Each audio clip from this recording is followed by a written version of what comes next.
Gaïa, le chevalier implacable, une carte emblématique de Yu-Gi-Oh qui a participé à l'image du deck de Yu-Gi tel qu'on le connaît aujourd'hui. La carte a toujours été populaire, le monstre est très reconnaissable avec son armure pleine de lames, son cheval violet lui aussi en armure, et ses deux lances rouges qui ont l'air surpuissantes. La carte me faisait rêver étant petit et je peux pas m'empêcher aujourd'hui d'avoir une énorme compassion pour le monstre et de ressentir beaucoup de nostalgie quand je le vois. Si j'en parle aujourd'hui, c'est parce que Gaïa, c'est un monstre qui a énormément évolué au fil de l'évolution du jeu.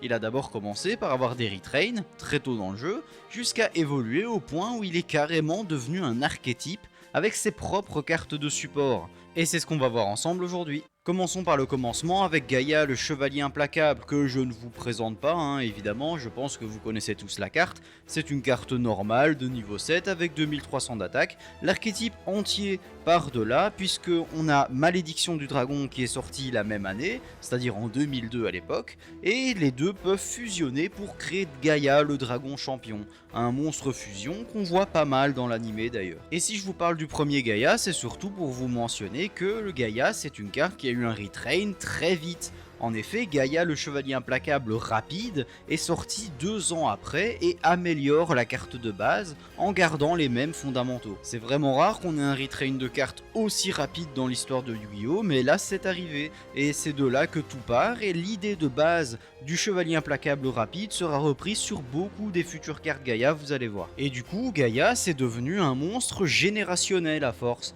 Je veux dire, regardez là par exemple, on a Chevalier Gaïa Force de la Terre qui est un monstre synchro qui est sorti au début de 5D, donc la saison avec les synchros, et la carte est une carte basique mais qui est très intéressante pour toutes les personnes qui apprennent justement les invocations synchro et qui peuvent invoquer cette carte de manière très simple. Qui plus est, la carte est de niveau 6, donc très facile à invoquer, encore une fois pour les gens qui apprennent les synchros, étant donné que vous n'avez qu'à faire 3 plus 3, et bah du coup elle est très intéressante en l'état. Et cette carte, Chevalier Gaïa à la force de la Terre, elle est reprise dans une carte fusion, appelée Gaïa Draconien, le Chevalier Universel, qui est une carte avec 3500 d'attaque, cette fois-ci déjà bien plus imposante, et la carte requiert le Chevalier Gaïa Force de la Terre et un monstre synchro sans effet. La carte dit que cette carte ne peut pas être ciblée ni détruite par les effets de tous les monstres à effet, ce qui est très intéressant en soi. Ce qui rend la carte injouable, c'est déjà que vous devez avoir Gaïa Force de la Terre, et qu'en plus vous devez le combiner à un monstre synchro sans effet, et c'est vraiment très précis comme condition d'invocation, et c'est très dommage parce que la carte du coup est très difficile à sortir, tout ça pour une simple protection. Pas très intéressant. Mais Gaïa Force de la Terre n'est pas la seule synchro de l'archétype Gaïa. On a en effet Flamme Gaïa, la force du soleil, qui lui est de type feu et de niveau 7 comme les autres Gaïas. La carte cette fois-ci est déjà beaucoup plus intéressante étant donné que ses conditions d'invocation sont beaucoup plus simples. C'est un synthoniseur et un monstre non synthoniseur, donc c'est très générique et c'est très facile à invoquer. La carte dit que si elle attaque et elle détruit un monstre de l'adversaire lors d'un combat, elle peut faire une seconde attaque par la suite, et une fois par tour à la fin de la battle phase, donc après potentiellement avoir détruit 2 monstres, vous pouvez cibler un nombre de monstres feu dans votre cimetière égal au nombre de cartes qu'elle a détruit et les ajouter à votre main. En gros, vous pouvez détruire 2 monstres adverses et récupérer 2 monstres feu de votre cimetière dans votre main, ce qui pourrait être très intéressant et étant donné qu'elle est facile à invoquer, pourquoi pas. Et on a ensuite, tout comme Force de la Terre, une carte qui utilise la carte synchro pour faire une énorme fusion avec Proéminence Gaïa, la force implacable. Bon, la carte déjà elle est méga stylée, j'ai hésité à la mettre en miniature de cette vidéo d'ailleurs. La carte dit que lorsque votre adversaire active un effet de monstre de sa main ou de son cimetière, si vous défaussez un monstre, vous annulez l'effet et vous détruisez la carte. Ce qui est donc une negate de monstre vraiment très intéressant. Et en plus de ça, elle reprend un effet similaire à la carte synchro qui a été utilisée pour l'invoquer, puisque quand elle détruit un monstre de l'adversaire au combat, vous ciblez un monstre feu dans votre cimetière, et là, au lieu de l'ajouter dans votre main comme le faisait le monstre synchro, vous l'invoquez spécialement. C'est donc une carte vraiment stylée, très intéressante, et qui propulse Gaïa quand même dans ses capacités. Vous allez voir que malheureusement c'est pas toujours le cas. Je viens de vous présenter 2 monstres fusion et 2 monstres synchro et la logique veut évidemment qu'il y ait aussi des monstres Xyz. Et ça tombe bien puisqu'il y en a 2 ici. On commence d'abord avec Dragon Gaïa, le chargeur de tonnerre qui est un monstre de type vent. La carte a un effet très simple, déjà elle peut s'invoquer elle-même par Xyz par-dessus un monstre de rang 5 ou 6 que vous contrôlez. ce qui pourrait être intéressant, mais malheureusement son effet est beaucoup trop léger. Elle dit que si cette carte attaque un monstre en défense, vous infligez des dégâts perçants. Bon, c'est vraiment juste ça, et vu qu'elle n'a que 2600 d'attaque, c'est vraiment très limité comme carte malheureusement. Et c'est dommage, vu qu'elle s'invoque par-dessus un rang 5 ou 6, on aurait pu invoquer un monstre de rang 5 ou 6, activer ses effets qui auraient pu avoir une utilité, et là par-dessus invoquer le dragon Gaïa, le chargeur de tonnerre pour finir l'adversaire. Mais malheureusement, avec seulement 2600 d'attaque et un effet aussi léger, elle n'est jamais jouée malheureusement. Et l'autre carte Xyz ne remonte pas vraiment le niveau, vous allez voir. Il s'agit ici de Flow Gaïa, la force gracieuse. Bon, déjà la carte est incroyablement stylée, pour moi c'est un des plus beaux monstres Gaïa qui existent, et je dis ça très sérieusement. La carte est sortie récemment, donc vous l'avez peut-être déjà vu passer si vous jouez au Yu-Gi-Oh actuel ou même si vous avez juste ouvert des boosters assez récemment. La carte s'invoque avec 2 monstres de niveau 6, mais vous pouvez aussi l'invoquer avec un monstre Xyz de rang 5 ou 7 que vous contrôlez. Elle ne peut pas attaquer directement, et ça c'est vraiment noté tel quel sur la carte, et c'est vraiment dommage parce que je trouve que ça ruine totalement la carte. Ensuite cette carte gagne une attaque égale à la somme des niveaux et des rangs de ses matériels attachés multipliés par 200. Et à la fin de la damage step, si cette carte a combattu, vous devez détacher un matériel de cette carte. Alors cette carte elle est vraiment désastreuse, je vous ai dit qu'elle était sortie récemment, et justement elle est sortie récemment et elle a un effet pareil, aussi restrictif et aussi faiblard, c'est vraiment dommage. On a déjà une carte qui est pas terrible au niveau attaque puisqu'elle part avec 0, ensuite elle ne peut pas gagner tant d'attaque que ça, bon après vous pouvez lui faire gagner beaucoup d'attaques, mais ça demande un setup de fou, tout ça pour une carte qui n'a aucune protection et qui ne peut pas attaquer directement et qui en plus va devoir détacher un matériel de cette carte. Vu que la puissance d'attaque de Flow Gaïa dépend du niveau de ses matériels, détacher un matériel à la fin du combat, c'est extrêmement punitif parce que si vous détachez un matériel qui a un haut niveau ou un haut rang, vous allez perdre énormément d'attaques, ce qui est vraiment faible encore une fois. Et on termine ici avec les types d'invocations liées à Gaïa, avec Sabre Gaïa, l'ombre de l'éclair. Bon là il n'y a pas grand chose à dire, c'est une carte lien basique, de lien 3 qui n'a pas d'effet avec 2600 d'attaque. Encore une fois, c'est une carte qui était dans tous les decks de démarrage liens à l'époque, ça a surtout servi à apprendre la mécanique des liens aux nouveaux joueurs, et en soi je trouve qu'elle a bien fait son boulot. On a aussi 2 autres monstres qui sont hors tout archétype et qui sont liés à Gaïa. On a d'abord le magicien bleu expérimenté, deck de Yugi oblige, il fallait que Gaïa ait son propre magicien. Comme toutes les cartes magiciens expérimentés, elle joue avec les compteurs magie, et à chaque fois qu'une carte magie est activée, donc vous placez un compteur magie sur elle. À partir de 3 compteurs, vous pouvez la sacrifier et invoquer spécialement un Gaïa de votre deck. Ensuite, on a Seigneur Gaïa, le chevalier implacable. Avec son artwork, j'ai cru d'abord qu'elle était liée à l'archétype dragon, mais non, même pas. La carte se suffit à elle-même finalement. Elle dit que si votre adversaire contrôle un monstre et que vous n'en contrôlez aucun, vous pouvez invoquer spécialement cette carte. Et ensuite, si des monstres avec une attaque supérieure à l'attaque de cette carte sont invoqués sur le terrain de l'adversaire, vous pouvez lui faire gagner 700 d'attaque. Donc ok, c'est une carte qui se booste quand votre adversaire invoque de gros monstres, sauf que bon, l'augmentation d'attaque c'est son seul effet et elle ne fait rien d'autre, donc c'est une carte très mid encore une fois. Gaïa c'est ensuite divisé en plusieurs archétypes et on commence tout de suite avec l'archétype Chaos. L'archétype Chaos, c'est donc l'archétype soldat du lustre noir, et plus généralement un archétype basé autour des monstres lumière et ténèbres. Et Gaïa a fait partie de cet archétype avec le soldat du lustre noir. On a ici Gaïa le chevalier implacable attaquant, et le chevalier implacable éveillé, l'un d'attribut lumière et l'autre d'attribut ténèbres, donc les deux se complètent dans le même archétype et ont les mêmes statistiques en plus de ça. Les deux possèdent des effets très similaires étant donné qu'elles peuvent toutes les deux s'invoquer normalement sans sacrifice, et les deux ont toutes les deux un effet si elles sont sacrifiées, donc pour une invocation sacrifice en théorie. Pour le chevalier attaquant, elle dit qu'elle peut s'invoquer normalement sans sacrifice, mais le défaut c'est que ça modifie son attaque de base à 1900. Ce qui n'est pas trop grave en soi. Et ensuite, la carte dit que si elle est sacrifiée, vous pouvez ajouter un monstre soldat du lustre noir de votre deck à votre main, ce qui est assez pratique mine de rien. L'autre, donc le chevalier éveillé, permet de s'invoquer normalement si l'adversaire contrôle plus de monstres que vous-même. Et si elle est sacrifiée, vous pouvez invoquer spécialement un soldat du lustre noir de votre main ou cimetière. Sauf qu'elle, elle a le luxe de pouvoir se recycler du cimetière pour invoquer rituellement un soldat du lustre noir, ce qui est quand même déjà bien mieux à ce niveau-là.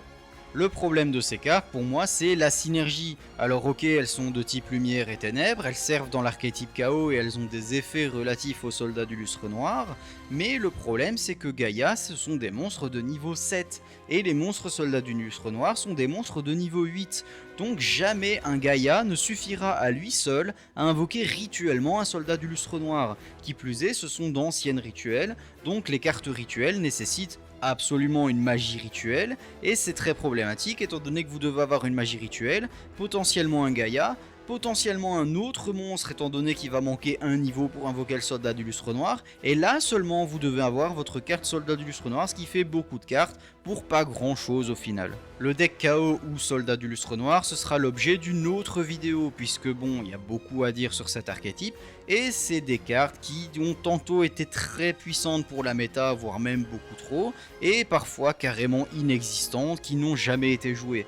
Et bon, ça je vous le réserve de côté pour une prochaine fois. Gaïa a aussi eu deux petites versions de lui-même dans l'archétype KO, avec Gaïa le mi-chevalier du soleil et Gaïa le chevalier polaire. Deux cartes qui n'ont jamais vraiment été très folles en termes de value. Elles ont un effet qui demande de sacrifier un autre monstre lumière ou ténèbres, autre qu'elle-même bien entendu, et d'ajouter un monstre lumière ou ténèbres guerrier de niveau 4 du deck à la main. Mais ensuite vous devez envoyer une carte de votre main au cimetière, ce qui fait beaucoup de conditions pour pas grand chose encore une fois. Et le deuxième effet, j'en parle même pas, c'est gagner ou perdre 500 d'attaque, ce qui est ridicule.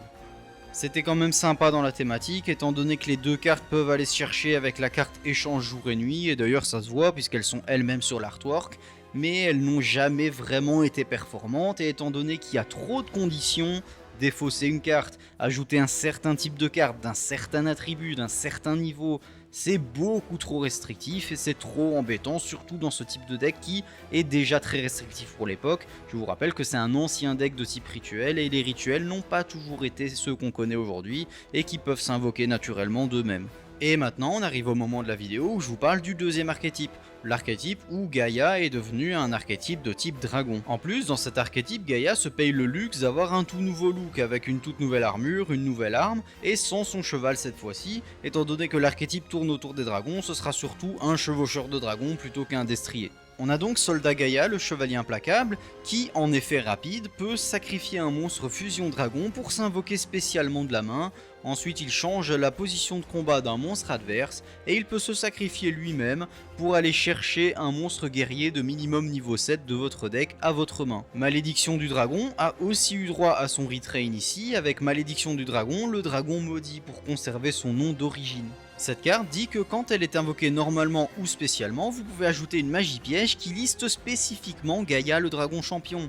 Et je vous mets la liste des cartes ici, il y a quand même pas mal de magie piège dans l'archétype et elles sont toutes assez sympas. Et ensuite, si cette carte est envoyée au cimetière, et c'est juste envoyé au cimetière, donc ça peut être pour une fusion, pour une synchro, pour un sacrifice, un rituel, peu importe, elle choisit un monstre dragon champion que vous contrôlez, et tous les monstres adverses qui ont une attaque inférieure perdent leurs effets. On a ensuite Gaïa, le chevalier magique, qui retrouve son cheval cette fois-ci, qui a l'effet de pouvoir s'invoquer normalement sans sacrifice, mais ça vous commencez à avoir l'habitude, et aussi cette carte permet d'invoquer spécialement un dragon de niveau 5 depuis votre main ou cimetière en position de défense, ce qui est très pratique donc pour aller chercher la malédiction du dragon, et c'est à ça qu'elle sert principalement. Son apparence avec le cheval qui est cette fois rouge m'a fait beaucoup penser à Gaïa, le chevalier implacable origine, qui n'a rien à voir avec l'archétype dragon ici, qui est une carte générique guerrier assez faible, mais selon moi il était bon de le mentionner étant donné que bon déjà je savais pas où le caser dans la vidéo, et ensuite c'est la seule fois où le cheval a cette couleur rouge là, donc voilà.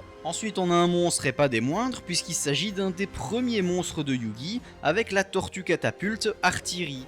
Elle dit que vous pouvez sacrifier un monstre et vous invoquez spécialement un Gaïa le chevalier implacable ou un monstre dragon de niveau 5 depuis votre main ou deck, ce qui est vraiment très bon pour aller chercher vos monstres principaux, d'autant plus que vous pouvez sacrifier un monstre classique, donc vous pouvez sacrifier des jetons, des petites cartes pas très intéressantes et invoquer vos monstres principaux très facilement. On a aussi un autre retrain de Malédiction du dragon qui date d'un peu avant cette fois-ci, qui dit que si cette carte est invoquée normalement ou spécialement, vous ciblez une magie de terrain sur le terrain et vous la détruisez, ce qui est une ref évidente à l'effet que fait Malédiction du Dragon dans la première saison de Yu-Gi-Oh! Duel Monsters. Et personnellement j'adore ce genre de retrain où vraiment on prend une scène et on en fait une carte un peu fanservice, c'est vraiment incroyable. Et pour son deuxième effet, elle peut s'utiliser elle-même sur le terrain pour invoquer un monstre de fusion, elle fait donc office de polymérisation ici, ce qui est très sympa pour l'époque. Elle apparaît aussi sur la carte qui est un retrain du Gaïa le Dragon Champion qu'on a vu au tout début, avec Gaïa le Dragon Champion galopant au ciel, une carte de type vent avec les mêmes stats, donc 2600 d'attaque. La carte est toujours traitée comme étant Gaïa le Dragon Champion, ce qui est pratique pour les cartes qui le ciblent, vous allez voir. Quand elle est invoquée spécialement, elle ajoute une charge tournoyante à votre main depuis votre deck ou votre cimetière, ce qui est très pratique pour recycler des ressources encore une fois, et lorsque cette carte déclare une attaque sur un monstre adverse, vous pouvez changer la position de combat du monstre adverse. Pratique donc avec la carte magie qui vient d'aller chercher justement. On a ensuite ici plusieurs retrains de Malédiction du Dragon et de Gaïa le Dragon Champion. On commence d'abord avec Malédiction du Dragon, le Dragon Chevalier Magique, qui permet de bannir des cartes du cimetière pour invoquer par fusion, ce qui est très pratique étant donné que si vous l'invoquez, vous aurez forcément des matos dans votre cimetière, donc un très bon effet, très bienvenu pour les ressources du deck. Et ensuite, comme pour sa carte basique, elle permet d'aller chercher une carte qui mentionne Gaïa le Dragon Champion du cimetière à la main. C'est donc une carte très pratique pour le card advantage et pour générer de ressources, pour les recycler du cimetière également. Une très bonne carte de l'archétype selon moi, et je pense que l'archétype devrait aller principalement dans cette direction là. On a ensuite Gaïa le Chevalier Magique des Dragons, lui c'est clairement un retrain évident du Dragon Champion. Et d'ailleurs il est toujours considéré comme ce dernier tant qu'il est sur le terrain. La carte va beaucoup jouer avec ses 2600 d'attaque puisque lorsqu'elle détruit un monstre de l'adversaire au combat, vous pouvez lui faire gagner 2600 d'attaque. Et aussi à l'inverse, vous pouvez lui retirer 2600 d'attaque pour détruire une carte sur le terrain. Je sais pas vous, mais moi ça me fait penser au Planeswalker de Magic. On gagne des points et on perd des points pour activer un autre effet, et je trouve ça assez original et très sympa comme carte. On a ensuite le dernier retrain et pas des moindres, puisqu'ici ça mêle carrément le Magicien Sombre de Yugi. La carte a 2900 d'attaque et elle est pensée pour faire beaucoup de dommages, étant donné que quand elle attaque un monstre en mode défense, vous infligez des dégâts perçants, et en plus de ça, quand vous détruisez un monstre de l'adversaire, vous infligez à votre adversaire des dégâts égaux à la somme d'attaque d'origine du monstre. Et aussi, quand elle est détruite, vous pouvez invoquer spécialement un Magicien Sombre et un Gaïa le Dragon Champion de votre main, deck, extra deck ou cimetière. Donc c'est très sympa étant donné que si vous le battez, c'est comme si la carte en elle-même avec son artwork se diviser en deux et invoquer les deux monstres de base qui apparaissent dessus, et je trouve ça vraiment stylé aussi. On en a donc fini avec les archétypes liés à Gaïa, même si Gaïa s'invite encore dans d'autres archétypes. Ici par exemple vous avez Soul of Gaïa de Fierce Knight qui va rejoindre l'archétype Millennium qui m'intéresse énormément étant donné que je joue le deck et la carte est vraiment belle, j'adore sa pose. En plus on retrouve les couleurs du Gaïa d'origine et sa pose est directement liée au manga Yu-Gi-Oh! Je vous affiche la carte juste ici mais c'est exactement la même pose et c'est fait exprès, j'adore ce genre de fanservice. La carte est donc toujours traitée comme une carte Millennium, ce qui fait qu'elle est cherchable et donc ça c'est génial. Si un monstre de niveau 5 ou plus est sur le terrain, vous pouvez l'invoquer normalement sans sacrifice. Alors c'est un effet très basique sur les autres cartes, mais ici ce serait très intéressant étant donné que ce serait une invocation normale de l'archétype. En plus, si votre adversaire invoque normalement ou spécialement un monstre en position d'attaque, vous pouvez augmenter son niveau de 7. Ça paraît bizarre comme effet, mais augmenter le niveau de 7, ça ruine totalement vos hexes, vos synchros et tout ce qui nécessite des conditions d'invocation basées sur le niveau en général.